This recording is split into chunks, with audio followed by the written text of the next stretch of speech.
Kuna hili swali ambalo huwa ninaulizwa sana, na hapa ninataka nitoe jibu lake kwamba kwani unahitaji mtaji wa shilingi ngapi ili uanze ufugaji? Wafugaji wengi ambao wanatamani kufuga huwaga wanauliza kwamba mtaji kiasi gani unahitajika ili uweze kuwa mfugaji. Sasa kama na wewe ni miongoni mwa wafugaji ambao wanajiuliza na bado hawajaanza kufuga, basi sikiliza hii video mpaka mwisho. Lakini pia hata kama unafuga mara nyingi, ni mzoefu, sikiliza hii video kwa sababu kuna idea au kuna mawazo ambayo mimi pia humu nitakuwa ninayatoa ili kuweza kupunguza gharama za ufugaji na kupata faida kubwa.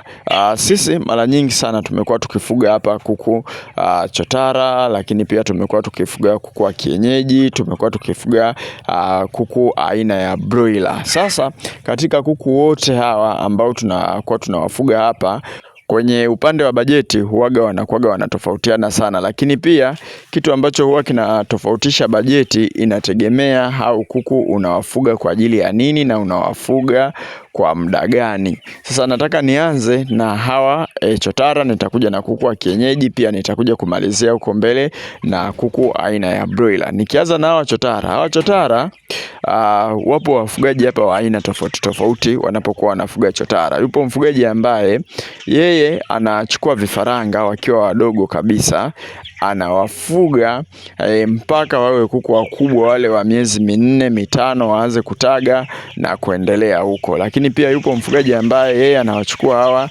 vifaranga wakiwa wadogo kabisa, anawafuga mpaka umri ambao kama hawa kuku ambao unawaona hapa kwenye siku 40 au mwezi mmoja, kisha anawauza. Kwa hiyo wapo wafugaji wa aina hiyo, lakini pia wapo wafugaji ambao wananunua hawa vifaranga wakiwa hivi alafu wanaendelea kuwafuga. Kwa hiyo ni watu ambao wanahitaji bajeti tofauti tofauti. Sasa tuanze kwanza na huyu ambaye wewe ambaye unawafuga tokea wakiwa vifaranga wadogo mpaka anakuwa kuku mkubwa kipindi anaanza kutaga. Labda unataka uwafuge hawa kuku kwa ajili ya utagaji. Sasa tukija kwenye upande wa bajeti, mimi nitakupigia bajeti ya juu kwa juu, yani ile bajeti ambayo ni makadirio ambayo pia sisi hapa waga tunayafanya kwa kuku mmoja.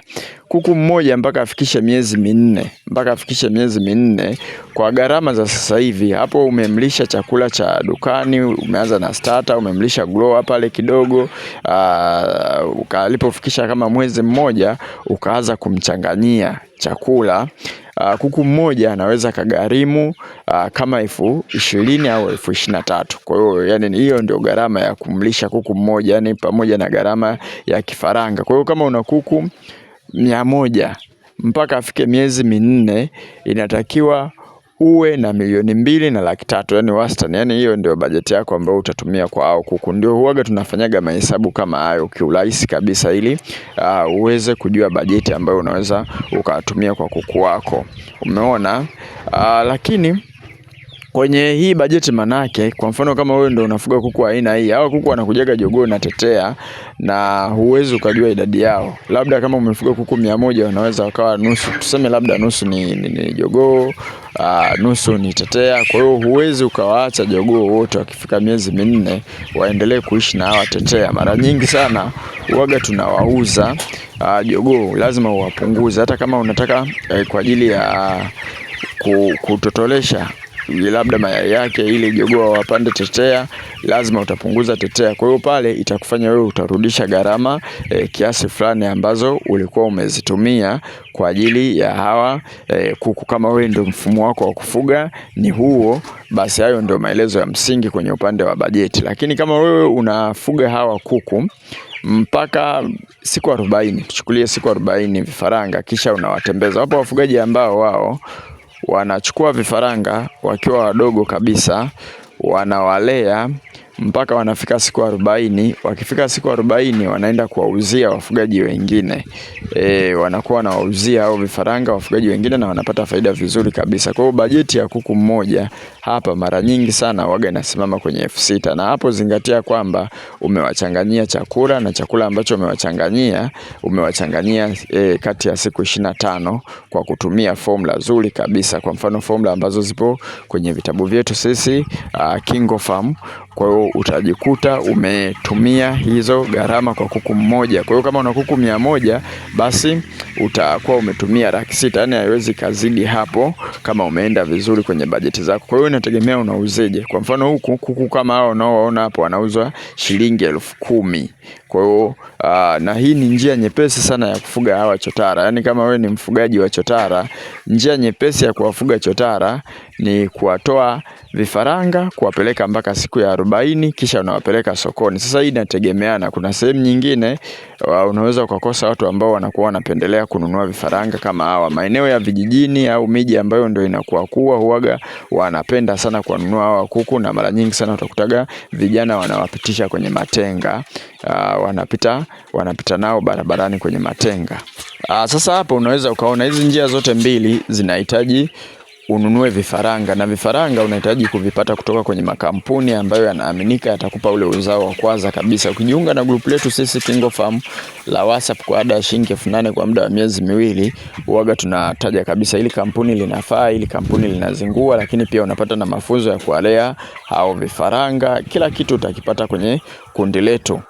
Lakini pia tunavyo vitabu pia ambavyo vinatoa mwongozo, kama kitabu cha Safari ya Ufugaji kinatoa mwongozo wa kuwalea wa vifaranga, jinsi ya kuwachanganyia chakula. Hicho ambacho mimi ninasema ni cha gharama nafuu, na ukichanganya hicho chakula ndio unakuwa umeingia kwenye hizi bajeti ambazo nazitaja mimi. Na kuja eneo jingine ambalo ni jepesi sana na wafugaji wengi sana waga wanaanza. Hata sisi KingoFarm hapa tulianzaga na hilo eneo la kununua hawa vifaranga ambao nimesema kwamba wanauzwa kwa shilingi 10,000. Sisi tulikuwa tunanunuaga hawa vifaranga ambao wanauzwa kwa shilingi 10,000, tunakuja tunawakuza. Hapa unachagua wewe idadi. Nataka labda vifaranga 10, nataka labda vifaranga 20, kisha unawakuza. Na uzuri wanakuwa wameshapitia chanjo zote 3. Ukienda kuwapata kwa mfugaji ambaye ni mwaminifu, utakuta ameshawapa chanjo zote. Chanjo hadi ya ndui ameshawapatia, ndio unakuja kuwanunua wewe. Na unaweza kuwafuga kienyeji kabisa, ukawaachia wakawa wanaokota nje, ukawatengenezea bajeti yako ndogo kabisa ya chakula, ukawauza. Kwa mfano sisi, mfano halisi kabisa, mara ya kwanza tulinunuaga vifaranga 11 wa siku 40. Hawa vifaranga 11, vifaranga 9 walikuwa ni majogoo, vifaranga 2 walikuwa ni matetea. Wale jogoo tulikaa nao miezi 3 kwa bajeti ndogo kabisa, tukaja kuwauza hawa jogoo wote. Alikufaga kuku mmoja, ambacho ni kitu kilitupa faida na kikatupa moyo wa kuendelea kufuga. Umeona, tulianza kidogo kwamba kumbe kuku analipa. Unajua mara ya kwanza unakuwa tu unafuga kwa mapenzi kwamba mimi napenda nifuge kuku, lakini baada ya kuuza kuku wale unagundua kwamba kumbe kuku bwana wanalipa. Kwa hiyo unaongeza 20, utakuja utaongeza 50, mpaka baadaye sasa utasema kwa nini nisiwe nafuga mimi mwenyewe hawa vifaranga. Kwa hiyo ni sehemu nzuri sana kwa wewe ambaye bado hujaanza kufuga, ni sehemu nzuri sana ya kuanzia kufuga. Lakini hata kama wewe ulikuwa unafuga, unaweza ukaona hizi njia 3 kwa kuku chotara, unaweza ukafanya biashara vizuri kabisa. Na wafugaji wapo ambao wanafanya biashara, tunawaona kabisa. Na nikukumbushe tu kwa ufupi, sisi KingoFarm tuna vitabu hivyo hapo. Hivi vitabu vyote ni kwa ajili yako wewe mfugaji ambaye unatazama hii video, ili kuweza kukusaidia kupunguza bajeti, kama vile kutengeneza chakula, kutengeneza tiba za asili, kuwapa booster za asili kuku wako. Yani kuku walee kiasili. Ukiwalea kuku kiasili, unaepukana na vitu vingi sana ambavyo vinasababishwa na matiba ya madukani, matiba ya viwandani ambayo yana kemikali nyingi. Na gharama ya hivi vitabu ni shilingi 10,000, na ni soft copy tunakutumia kwa njia ya WhatsApp. Wewe tupigie kwenye namba ya simu ambayo unaiona hapo, au tutafute WhatsApp tuwasiliane namna ambavyo tunaweza tukakutumia kwenye WhatsApp hivi vitabu au kwenye email. Bwana, kwenye hii video muda umeenda sana na bado sijazungumzia kuhusiana na broiler, hawa kuku ambao tunawafuga hapa, bajeti yake, lakini pia nikakupa namna ambavyo unaweza ukawalea ili upate faida. Maana kwenye broiler hapa panahitaji moyo sana. Hapa ninataka nije nitengeneze video nyingine ambayo itahusiana na broiler ambao wewe unatamani kufuga broiler, lakini bado sijazungumzia kuku wa kienyeji. Nitarudi tena hapa, nitakuja kutengeneza video, nitawaongelea tu kuku wa kienyeji. Tena kuku wa kienyeji, hii ni video ambayo sio ya kukosa, kwa sababu nitaongea vitu vingi sana ambavyo ulikuwa huvijui. Na sisi KingoFarm tuna tunauza incubator. Incubator ambazo zina ubora wa hali ya juu, tunasafirisha mikoa yote, lakini pia hata nchi za jirani kama upo Kenya, Uganda, Burundi, Kongo, Zambia tunasafirisha.